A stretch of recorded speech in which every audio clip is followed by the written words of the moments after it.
Good evening, everyone. Welcome to Living Arts. I'm your host, Jackie Suarez. Thank you for tuning in. Have something very nice planned for everyone tonight. We have Ray Blue and Rita Blue from the Cross Cultural Connection. They're going to be discussing a fundraiser they're having at the Elks Club right here in Peekskill. Hello, welcome to the show. Hi, Jackie. Hello. So, nice to have you back. Ray was kind Thank enough you. to come and be one of my first guests. Now here we are several shows later, and he was nice enough to come back. So that's cool. So Ray, tell us all about this event and how, well, let's just talk about the event that's happening on the 3rd. Okay.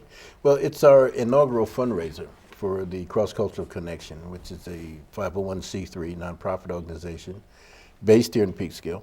And we have a number of different programs connected with the organization, but one primary one that we're actually raising the money for is our Pro-Am Ensemble. That's professional amateur musician collaboration, and where we have a team of professional musicians who are also clinicians and mentors, and a group of students come together. We workshop the students. We choose and prepare music, and we have community concerts. So this year we're preparing for 2 summer concerts, for 2 summer projects. One, we're going to have, and we're going to start an exchange program with a music conservatory in Finland, and they're sending over 3 or 4 students for 10, 11 days in the beginning of July. And we'll have a group of our students who are going to work with them and our clinicians, and we'll workshop. We're going to take them to some workshops and some jam session. We're going to have 3 venues for performances, and we're still looking for one here in Peekskill. There'll be another one in Down County, and we have one already booked in Manhattan for the final concert. Wow, that's going to be exciting. Yeah, and then our second piece is we have our it's our annual 2-week workshop and an outdoor concert that we have on Division Street in Peekskill, where they close the street off. So so that's what we're raising money for on this one. Okay, so for those of us that are not familiar with the ensemble, just give us a little background on how it got started, how long you've been doing it. Okay, overall, approximately 8 to 10 years. It started. The idea actually started while I had been on tour in different countries.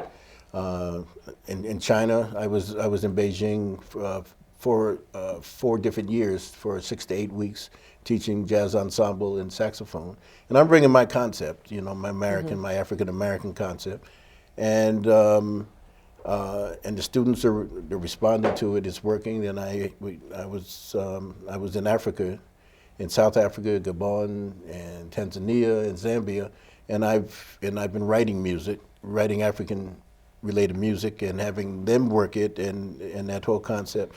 So the international piece just struck me, and playing music and working with students, and the enthusiasm with it, and just moving jazz around. This is our culture, sharing the cultures. So it's been going on in different countries in Europe, in Africa, and here in the States. I've done a lot of teaching and workshopping here in Peekskill, in Westchester. We have an ongoing thing in Iowa, and Milwaukee, and Chicago, etc. And it's been working. So we've been taking it into schools, and colleges, and communities. And that's our mission. It's to promote jazz culture, jazz education, and jazz performances in schools, colleges, and communities. And that's what we've been doing. What a wonderful mission that is. Just to keep the love of jazz alive and to educate the youth. And I think a lot of people, from what I'm hearing, just by people traveling to other countries, and it's still so much a part of the new thing. Jazz, I think, was maybe taking a little nap here in the States, but it's definitely waking up a little. Yes. Maybe it's my imagination, but I feel that people are just getting on it, on the bandwagon a little more. Do you find that? Yeah. It's all cyclical. It's even taking a different look here in the States, but it's still alive, particularly in New York. Yeah. You know, particularly in New York. No matter where I go, our music is there. However, the concern is that jazz as we know it, that tradition as we know it, it's a little different now. For instance, that was the music of my parents' generation, so it was in the house, you know. And at the time that I was growing up, it was moving. It was still moving very strong, and I was introduced formally in school here. And so I was able to play in the jazz band from junior high school right on up, and it's a different thing now. Students are hearing music of the 70s and the 80s, their parents' music at home now, Right. and less of it on the radio. And with the state of the cultural education piece in the school districts, they're not getting as much time to be involved in the arts. You know, and in particular with jazz bands. I'm doing workshops in high schools, and it's at 7 o'clock in the morning, or Wow. 6:30 at night, because you know the academic requirements are just that stringent now. It's different. It's a different time. So what we do is we keep this art form alive. We do outreach to schools. I'm contacting band directors and going in and working with the jazz bands here. We've relocated back here from Europe, and that's one of the things I'm doing in my home region. Okay. We're still traveling some, you know, to work, but we're establishing a base here now, and we're looking to develop it on an ongoing basis. Yeah, you know, I'm very interested about this exchange program. So your lovely wife is from Finland. So why don't you give us a little idea about what's been going on there and how you decided to get students to come on over? Actually, Ray has been working with the Pori Conservatory for 3-4 years. Okay. And they are always excited to have Ray back to Finland. And so we just asked them, you know, what would you like to do?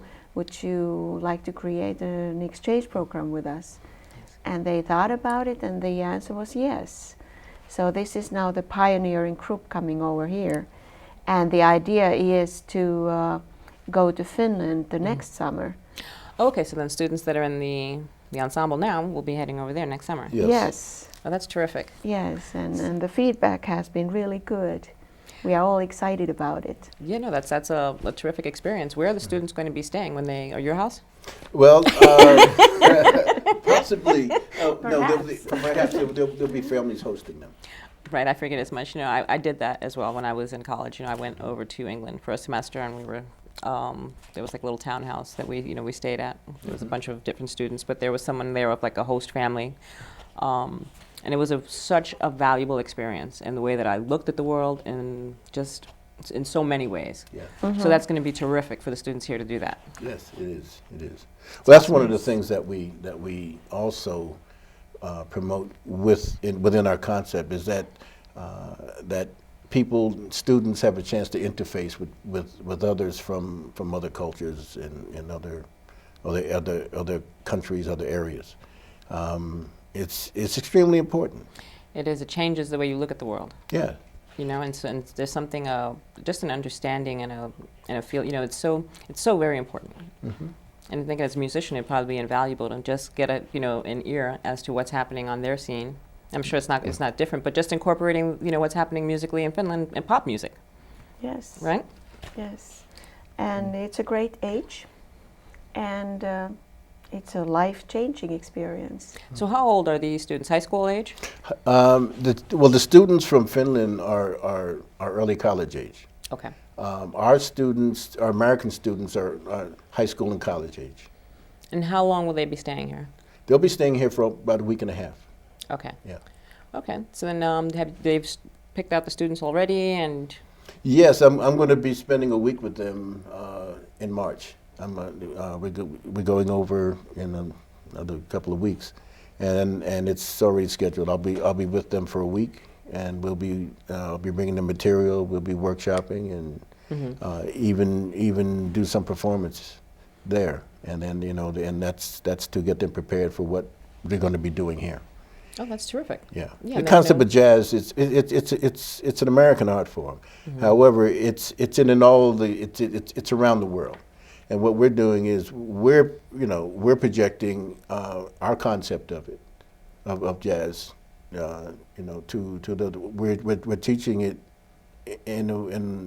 as it would be taught here, and there is a difference, primarily because they're from a different culture.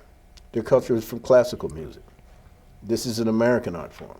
So the concept of rhythm, the concept of the drum is different. Okay, for instance, our strong beats are on the 2 and the 4. That's what gives us. What's traditionally present in a lot of European music is on the 1. And so that's different, and you don't play jazz like that. Right. You don't feel it that way. So when you're learning this music, there's ways in which it needs to be presented to them, so they can grasp that concept of how the feel means. How that feel plays into the music. Right. That's what came to mind. What sprung to mind was, I don't know if you've seen the movie Save the Last Dance, and it's one of the characters is teaching the other just how to dance to hip hop, and she's classically trained, a ballet student. It was just that came to my mind because it was just how she had to digest the music and how she began to swing a little differently, obviously. Yes. But I guess that's a nice little analogy there. Yeah, and that's exactly what it is. The other part of it is the importance of developing relationships. Developing relationships, communicating, sharing the experiences. It's one of the most valuable things I've done in my life, and I owe this part to to my parents and to music, and to the teachers I had, was being able to go and making the choice that I'm going to go overseas and I'm going to play jazz. I wanted to go to Europe and play jazz since I was 12 years old. And it got to the point where I said, I'm going to go, and that's so I made the preparation, set up a strategy, and that's what we did. And so for the last 11 years, that's where I've been living. Sure, I come home. I come home every three or 4 months, and stay for 3 months and go back. But having my life opened. That's the only word I can think of right now. Opened up to experience all those things, and for an African American to go to Africa and be there several times was something that's like, wow, and play with Africans in the bush with their music. Yeah, I was able to spend a week. I was invited to spend a week in Gabon in a jungle village at a festival, a traditional festival. Wow. And I was also asked to do a life skills group with the boys. And they had women doing life skill groups with the girls. Obviously, I had a translator because I don't speak Punu, which is their language, and I don't speak French. So were you there as well? I wasn't on this trip. Oh, okay. Yeah. Unfortunately. But we have stories about some other trips in Africa. Yes, we do. That was amazing, and I was the only traditional instrumentalist there, and so I played with. We played music all day and all night, and the only break in between was to eat and to work with the young people, but they were involved in the whole process. It's a whole collective process. How they're listening, I mean, really, I'm assuming this is very rural, perhaps very poor, and people can't afford to have an instrument, much less study. What was that like to kind of turn someone on to music or have experience what your the life that you've had, and how did they digest that? How did they handle that? Were they just in awe of you? They were like, what is this? Well, we were in awe of each other. I was in their country, in their village, and in their lives, and so I became humble. There was so much for me to learn, and they taught me probably more than I taught them. That's how I view it. What's something that sticks out in your mind? How what? Okay, I'll go back. I'll talk about the experience in Gabon at that festival.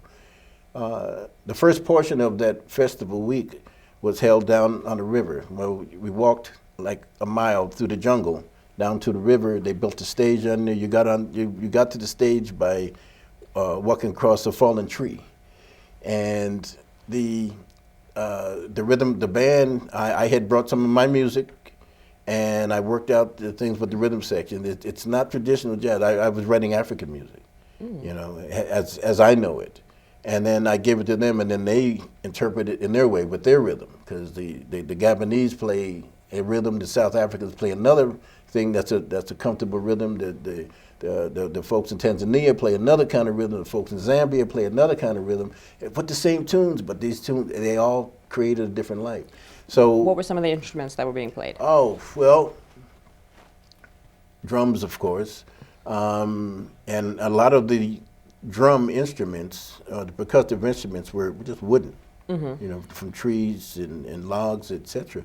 There was the Gabonese sitar, which is shaped like what we would call a harp, Okay. and it has 7 strings on it, you know, and and there's no 7 in it. There's 1, 2, 3, 4, 5, 6 octave, which creates another whole sense of it. The thumb, the kalimba, as we call it. That's another one of the instruments. One of their what they call a harp is like a bow. It's a stick that's bent with a string, and they have a small baton stick, and it goes in the mouth, and this way. Wow. And and there were some guitars, you know, but the concept of playing is very different from ours. So I had to let go of all these things I had been learning here. There are no 2/5s in African music. Okay, they don't have our jazz progressions, and you had to let that structure go and then begin to understand what this structure meant. And then I began to hear, after 3 or 4 days, I began to understand what Roscoe Mitchell and John Coltrane, a lot of those, Ornette, and a lot of those folks who just began to study and play Eastern music and African music, that non-traditional thing, and how sound begets more sound, and how it layers, and it's beautiful. It works. It works. Wow. And that's never left me. And And I learned that I was able to get into that experience by accepting what they brought. kind of to me. listening with like a different ear and. Yeah, just a different ear, and what they brought to me was their experience, was because they didn't know what ours is. They don't live. They say, "Well, you're here, and we're in the jungle." So what prompted this trip? Who came to you with this idea? I was invited by a singer, one of the Gabonese, a Gabonese singer who I met on my first trip to Gabon. You know, these were State Department trips, and she sang with my group. Oh, okay. Which was made up of American vocalist and piano player, and then a Gabonese rhythm section. And then she came in and, whoa, she could sing. She could sing. And I'm gonna tell you something, the blues did not begin in America. Okay, there were blues before we came over with the boats. The blues is there. And she could, wow, she was something else. Anyway, she's a national figure, and she invited me to work with her also in Paris. I did a concert with her there, and then she said, well, listen, I'm having a festival. I want you to come. Obviously through a translator. But I want you to come, and this is my concept. And she wanted me to work with, she knows my background and something, and she wanted me to be there and work with the boys in these life skills sessions. This was out there, and I'm telling you, in the bush, there's huts. Were you nervous at any point? Were you concerned about anything? The mosquitoes. You know. I thought you were going to say like wild boar, like a wild boar or something like that. Oh but no, the no. mosquitoes can be as deadly or probably more dangerous. Well, yeah, because the thing that scared me was swimming, because the most common form of death there is malaria and drowning. Oh wow. Is the water treacherous or is it? Yes. Oh, okay. Yeah. I went swimming. We'll go swimming. They didn't tell me about the current. The undertow. Yeah, strong undertow.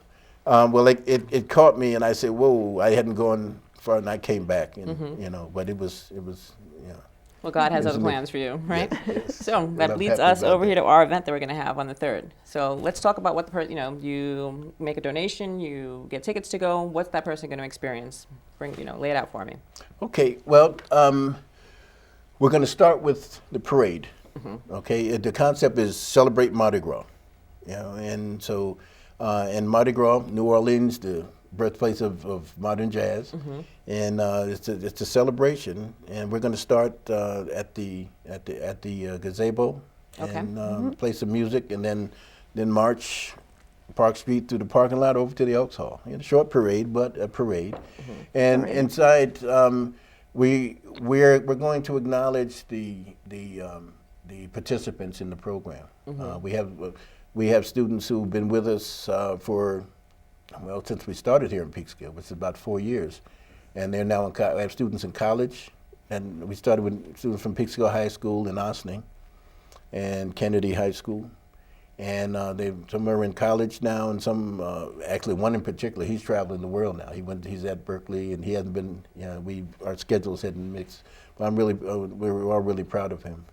Tyreek Jackson. Okay. Danny Rivera, we started with him, but he was at Peekskill High School. Brianna Kane, let's see. Oh, Omari Darsheville, the drummer. Omari's going to be there as well. Fabulous drummer. He was, through his music teacher, Tom Pelores, got him into the Berkeley School of Music and Summer Program with a scholarship. Nice. Then when he graduated, he went to Berkeley, and he's making some other decisions now, but he's a very fine drummer. I know some cats in New York who he's worked with, and they said, yeah. Is it nice to see like the fruits of your labor, or to watch someone young like that develop?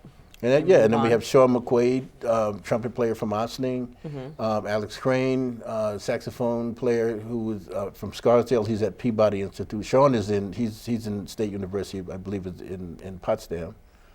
And if I'm wrong, Sean, I apologize. But I know you're in college. He's doing well. Yeah, he's growing.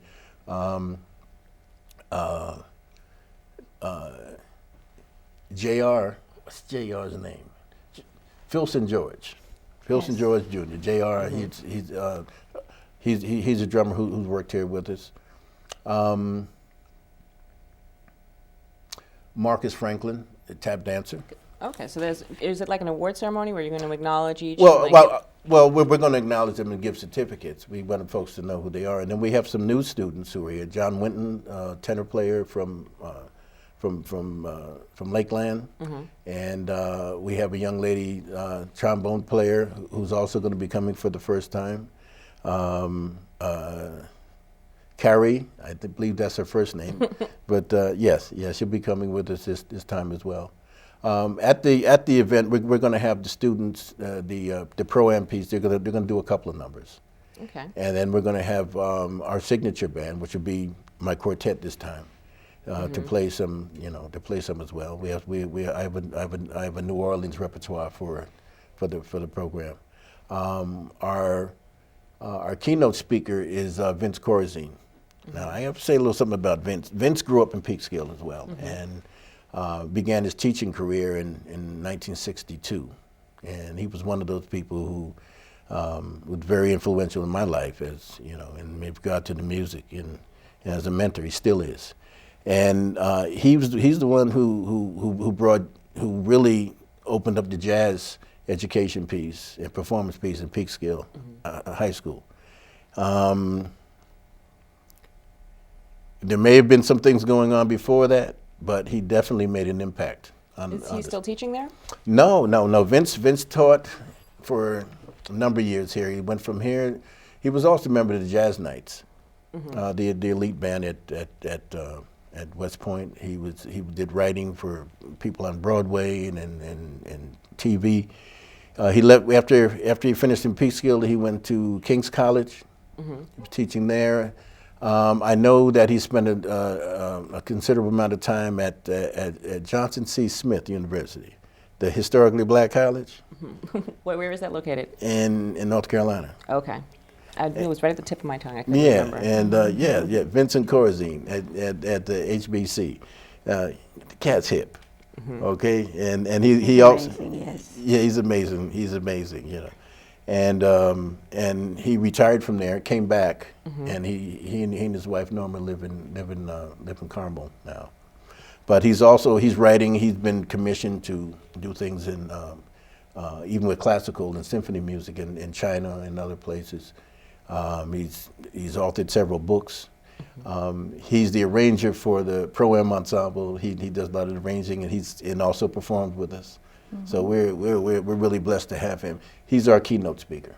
Okay, so that sounds like a very full evening, and you're also going to be serving food from. Yes. It'll be New Orleans style food buffet, and we also have a DJ for some dancing for some folks who want to dance as well. Good music, lots of good music. So the program's going to move. It's going to move. It's, you know, we're not going to do a lot of bogging down with a lot of things.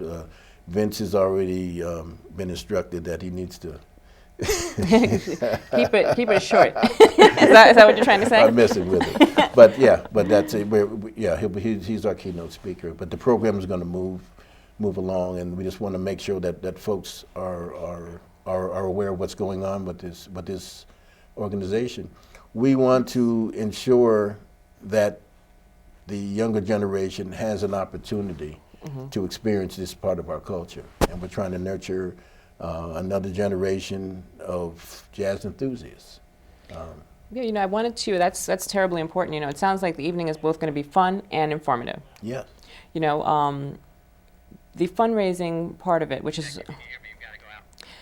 That's so important, you know. Give people an idea of how to contact you, how to be a part of the evening, because we're running out of time. Okay. Okay, to contact us, go to Facebook. Rita, you wanna tell the folks? Yes, we have a page on Facebook. It's Cross Cultural Connection, and we have all our information there. All right, terrific. Thank you so much for being on the show, Jackie Thank Suarez, Thank Ray you so Blue, much. Rita Blue. Please check their information out. Go to the Cross Cultural Center and go to this fundraiser. Thank you for tuning in. Peace. We'll talk to you soon.